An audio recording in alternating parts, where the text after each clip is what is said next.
ആൻഡോ Joseph നല്ല സിനിമകൾ എടുക്കുന്നു, വലിയ സിനിമകൾ എടുക്കുന്നു.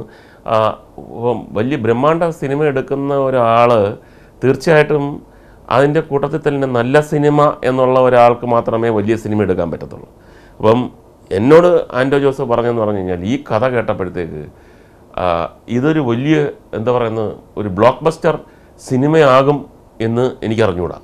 പക്ഷേ ഇത് ജനങ്ങൾ ഇഷ്ടപ്പെടുന്ന ഒരു സിനിമയാകും, അതുകൊണ്ടാണ് ഞാൻ എടുക്കുന്നതെന്ന് പറഞ്ഞു. കാര്യം ഈ കഥ ഒരിക്കലും എനിക്ക് റിജക്റ്റ് ചെയ്യാൻ പറ്റുന്നില്ല. ഈ സ്ക്രിപ്റ്റ് ഇത് ഞാൻ എടുക്കില്ല എന്ന് പറയാൻ എനിക്ക് പറ്റുന്നില്ല. കാര്യം ഞാൻ ബാധ്യസ്ഥനാണ്. ഇത് ശരിക്കും ജനങ്ങളുടെ ഇടയിൽ ചെല്ലാൻ സാധ്യതയുള്ള ചെല്ലുന്ന ഒരു സിനിമയാണ് എന്ന് അദ്ദേഹത്തിൻ്റെ ഒരു എക്സ്പീരിയൻസ് വെച്ച് അദ്ദേഹം വിലയിരുത്തിയിരിക്കുകയാണ്. മലയാളത്തിൽ മാത്രം അത് ഉണ്ടാവായിരുന്നില്ല. ഞാൻ ഈ തമിഴിലൊക്കെ അഭിനയിക്കുന്ന ഒരാളായിരുന്നു. അവിടെയൊക്കെ എന്ന് പറഞ്ഞു കഴിഞ്ഞാൽ എനിക്ക് വളരെ വിഷമത്തോടു കൂടി ഞാൻ കണ്ടിട്ടുണ്ട്. കാര്യം ഇവർ ഷോട്ട് റെഡി എന്ന് പറയുമ്പോൾ മാത്രം പല പല സ്ഥലത്തു നിന്ന് ആളുകൾ വരുന്നു, അഭിനയിക്കുന്നു, പല പല സ്ഥലത്തേക്ക് പോകുന്നു. അപ്പോൾ എങ്ങനെ നല്ല സിനിമ ഉണ്ടാകും, എങ്ങനെയാണ് പരസ്പരം മനസ്സിലാകുന്നത്, പരസ്പരമുള്ള ഒരു കൂട്ടായ്മയും സഹായ സഹകരണമൊക്കെ എങ്ങനെ വരുന്നു എന്ന് ഞാൻ ആലോചിച്ചിട്ടുണ്ട്. അത് ഇടക്കാലത്ത് ഒരുപക്ഷെ മലയാളത്തിലൊക്കെ നമ്മൾ കുറേ എന്താ പറഞ്ഞാൽ അനുകരണമാണല്ലോ.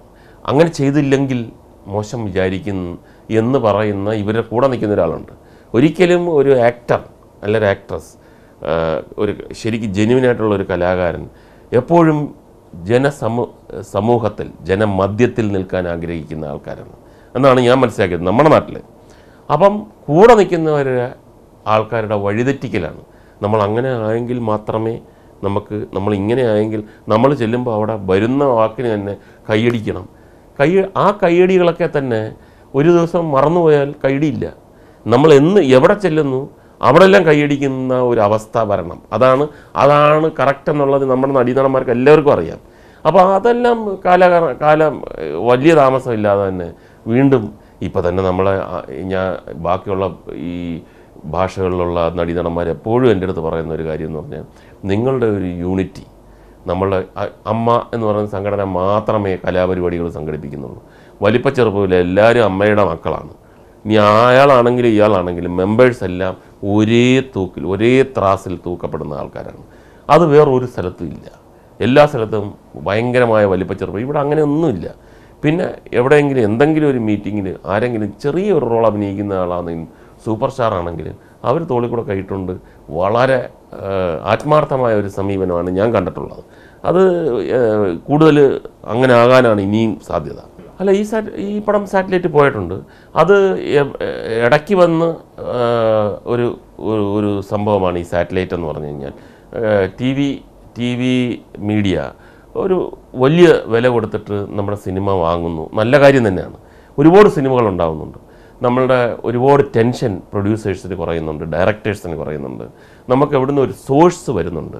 പക്ഷേ അൾട്ടിമേറ്റ്ലി ആ സോഴ്സിനെ മാത്രം ഡിപ്പെൻഡ് ചെയ്ത് നമ്മൾ നിൽക്കരുത് എന്നുള്ള ഒരു അഭിപ്രായക്കാരനാണ് ഞാൻ. കാര്യം ഏത് നിമിഷവും ഇപ്പം തന്നെ എല്ലാ പടങ്ങൾക്കും ഇല്ല. ഒരു രണ്ട് കൊല്ലം മുമ്പ് അതല്ലായിരുന്നു സ്ഥിതി.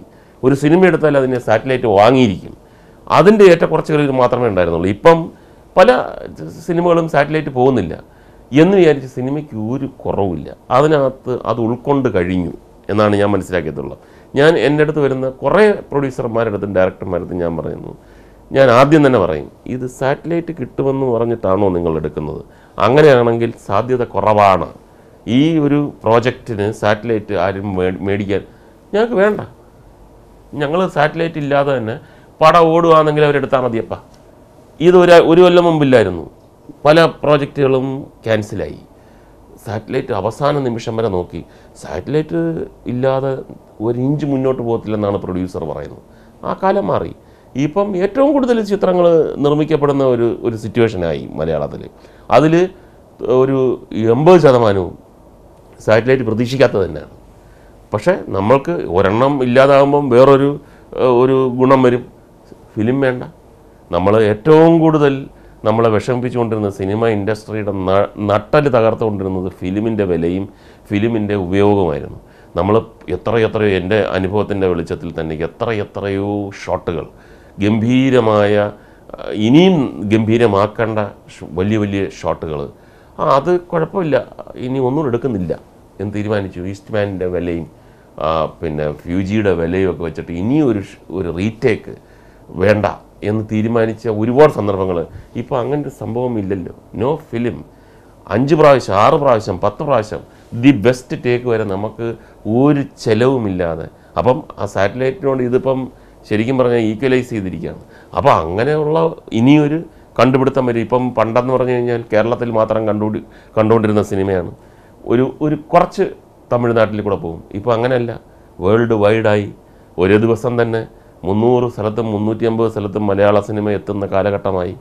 ഇനി ചിലപ്പോൾ അതായിരിക്കും മലയാള സിനിമയുടെ ഇനി അടുത്ത സാറ്റലൈറ്റിന് പകരമായിട്ട് വരാൻ പോകുന്നത്. അതിങ്ങനെ വന്നുകൊണ്ടിരിക്കും.